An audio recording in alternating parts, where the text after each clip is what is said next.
bonjour à toutes. Aujourd'hui, j'aimerais partager avec vous quelques notes que j'ai prises après avoir lu le livre de J.C. Ryle qui s'intitule en français « Les devoirs des parents ». Dans mon cas, je ne suis pas née dans une famille chrétienne et le Seigneur a beaucoup utilisé les écrits d'autres chrétiens, surtout ceux du passé, pour m'aider à éduquer mes enfants avec une fondation biblique. Et donc, j'espère que ce message vous encouragera à persévérer dans l'éducation de vos enfants. Dans son livre, J.C. Ryle énumère une dizaine de conseils pour aider les parents à éduquer leurs enfants de façon biblique. Le message d'aujourd'hui sera la partie numéro 1 de ces conseils.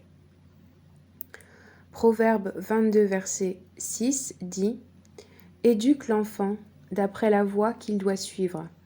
Même quand il sera vieux, il ne s'en écartera pas. » Premièrement, éduquez-les dans la voie qu'ils doivent suivre et non dans la voie qu'ils désirent.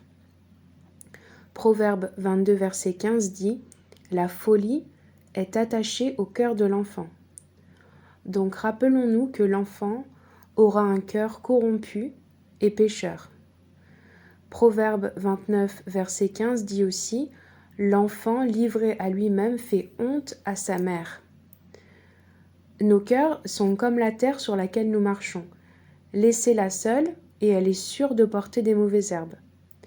De ce fait, n'abandonnez pas votre enfant à ses propres goûts et ses inclinations capricieuses. Éduquez-le dans la voie qui est biblique et juste. Soyez cohérents. L'obstination est presque la première chose qui apparaît dans l'esprit d'un enfant, et ce doit être votre objectif premier d'y résister. Deuxièmement, éduquez votre enfant avec toute la tendresse, l'affection et la patience. Montrez à votre enfant que vous l'aimez. L'amour devrait être le fil d'argent qui traverse toute votre conduite pour trouver le chemin de son cœur. Les enfants sont comme de jeunes plantes et ont besoin d'un arrosage doux, souvent, mais peu à la fois. Il ne faut pas s'attendre à tout immédiatement. Enseignez vos enfants en accord avec leurs capacités. Leur esprit est comme un morceau de métal qui ne doit pas être forgé et rendu utile d'un coup, mais seulement par une succession de petits coups. Rappelez-vous que l'amour est un grand secret d'une éducation réussie. Méfiez-vous de faire peur à vos enfants. La peur sème la graine de beaucoup d'hypocrisie et conduit à beaucoup de mensonges. Troisièmement, éduquez vos enfants avec une persuasion continue dans votre esprit que beaucoup dépend de vous.